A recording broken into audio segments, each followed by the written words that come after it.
Merci à tous les deux d'être venus. On va parler de choses moins réjouissantes puisque c'est de l'actualité économique européenne et vous le savez, en ce domaine, c'est pas la joie. Alors, on va en parler parce que les ministres des Finances de l'Union européenne se réunissent ce mercredi à Bruxelles pour débattre des modalités de mise en œuvre de la fameuse union bancaire. C'est un projet ambitieux. L'idée, c'est que les États cessent d'éponger perpétuellement les difficultés des banques privées, mais en même temps, ça veut dire aussi une redéfinition du rôle de la BCE, et ça ne fait pas du tout l'unanimité.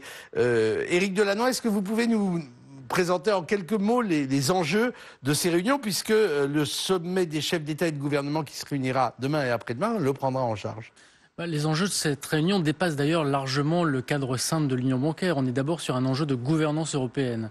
Pour la première fois, on va aller sur un acte de fédéralisme où on aurait une supervision unique de l'ensemble des banques européennes, ce qui fait d'ailleurs débat notamment vis-à-vis des Allemands, et où on aurait... On devrait dire des Anglais, puisqu'il y a un rapport de la Chambre des Lords qui... Il y a deux débats en fait. Il y a un débat au sein de la zone euro sur comment on se met d'accord sur une union bancaire qui fasse sens dans la zone euro, et puis un deuxième débat pour les pays qui ne sont pas dans la zone euro, au premier chef desquels Londres, qui a à défendre la City. Et il est vrai qu'une union bancaire sans prendre en compte la Grande-Bretagne n'aurait pas beaucoup de sens, compte tenu du fait que la City est quand même le centre financier de l'Europe. Donc les enjeux sont des enjeux de gouvernance européenne, sont des enjeux de faire en sorte que demain les crises bancaires puissent avoir un levier bien plus important que la seule dimension nationale, mais une dimension internationale pour pouvoir être résolues. Rappelons quand même qu'aujourd'hui, quand on prend les grandes banques européennes, l'actif des bilans des grandes banques européennes est à peu près équivalent au PIB des pays qui les accueillent. Quand on parle des États-Unis, la plus grande banque américaine a un PIB, a un actif équivalent à 20% du PIB. Donc en prenant une dimension européenne pour résoudre les crises éventuelles dans des banques systémiques, on réduit potentiellement l'enjeu qu'il y aurait à ne pas les résoudre. Mathilde Lemoine. L'enjeu aujourd'hui, c'est pas tant de décider de la supervision bancaire, parce que l'ensemble des pays européens est d'accord sur ce point. C'est de savoir quelles sont les banques qui vont être couvertes par cette supervision. Disons d'accord sur le principe et pas complètement d'accord sur les modalités. Donc, mais c'est déjà une avancée considérable, parce que ça veut dire que le principe est accepté. Et j'ai vu défiler sur votre écran tout à l'heure que les Français seraient d'accord pour que justement les banques qui ont un actif inférieur à 30 milliards d'euros soient soumises à la supervision. Ce qui faudrait dire que les Français ont fait un pas vers les Allemands parce qu'ils trouvaient le niveau en deçà desquels il n'y aurait pas de supervision européenne, enfin plus indirecte, trop bas, et les Allemands trop haut, puisque les Allemands ne souhaitent pas que l'ensemble de leurs banques, de leurs petites banques qui sont à peu près équivalentes à nos caisses d'épargne, soient soumises à la supervision de la Banque centrale européenne. C'est tout le réseau de banques des lenders allemands. Exactement. Donc j'ai quand même le sentiment, là, très récemment, qu'un accord est en train de se trouver. Et la deuxième problématique, c'est vraiment de savoir quelle va être la place des banques de l'Union européenne, puisque c'est l'ECOFIN, c'est l'Union européenne et pas seulement la zone euro, dans cette organisation, puisque la supervision unique est absolument indispensable pour que, justement, quand un pays ne fait pas ce qu'il faut en matière de régulation bancaire, ça n'est pas des conséquences négatives sur l'ensemble du système financier de l'Union européenne et pas seulement de la zone euro. Donc là, il y a un débat aussi sur justement quels sont les pays associés et dans quelle nature. Christophe Blau.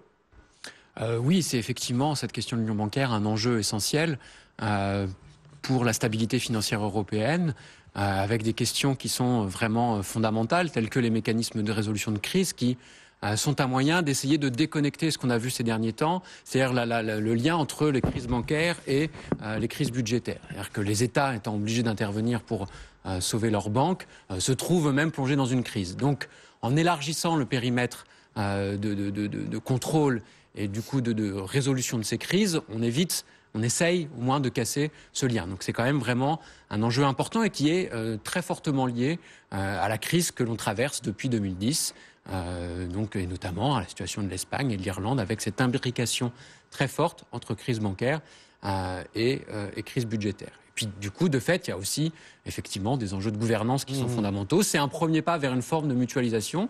On a rejeté en fait jusqu'ici les projets autour des eurobonds qui étaient une façon d'essayer de faire de la mutualisation. On le fait d'une autre façon. Donc on réintroduit ce mécanisme-là, cette problématique-là via l'union bancaire. Donc c'est une avancée. Je pense qu'il y aura des débats encore très longs. Toutes les questions ne sont pas résolues.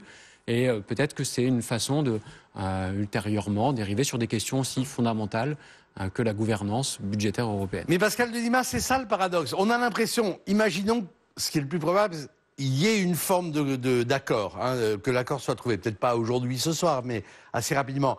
Ça voudra dire un vrai pas vers le fédéralisme, mais pas assumer exactement ce que vous venez de dire. C'est-à-dire, en gros, on présente un truc extraordinairement technique, l'opinion n'y comprend pas, mais en fait, ça fait quand même avancer l'Union européenne.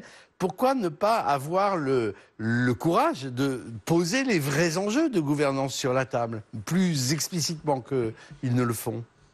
Parce que, vous l'avez dit... Parce que les opinions sont pas pour. Les opinions sont pas pour et le sujet est complexe et on a créé des usines à gaz à droite à gauche au sein de l'Union européenne, que ce soit dans le domaine du secteur bancaire ou dans d'autres domaines. On a aujourd'hui une complexité croissante avec des institutions croissantes, très très nombreuses d'ailleurs, qui vont aujourd'hui jouer un rôle en matière de réglementation et de régulation financière. Et que quand c'est compliqué, on a beaucoup de mal finalement à prendre des décisions déjà à 17, alors à 27, vous imaginez, quand il s'agit du secteur bancaire, un secteur bancaire d'ailleurs très hétérogène, avec un système plutôt de caisses coopératives en Espagne, avec des Landesbanken en Allemagne, avec des grands groupes plutôt financiers de banques d'investissement en Angleterre, avec une divergence sectorielle importante et la nécessité de faire converger tout cela.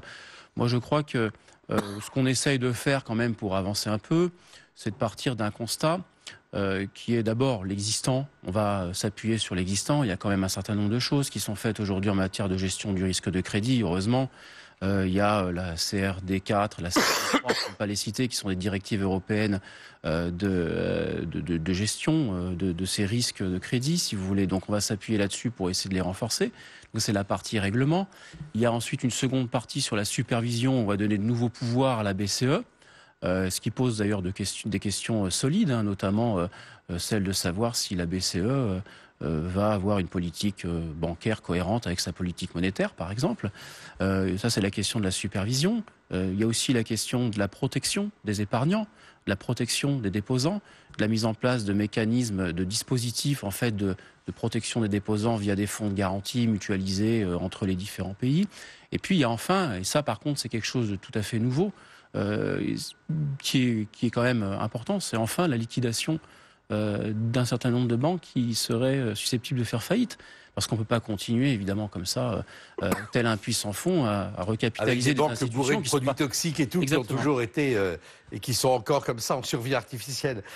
Mathilde Lemoine, le grand établissement banquier dans lequel vous travaillez, comment ça se vit de l'intérieur, cette perspective-là, avec une forme d'inquiétude? On se demande qui va venir mettre son nez dans les comptes de la boîte Je simplifie un peu, mais il doit quand même y avoir, au sommet des grands organismes bancaires, une certaine appréhension, non? Alors,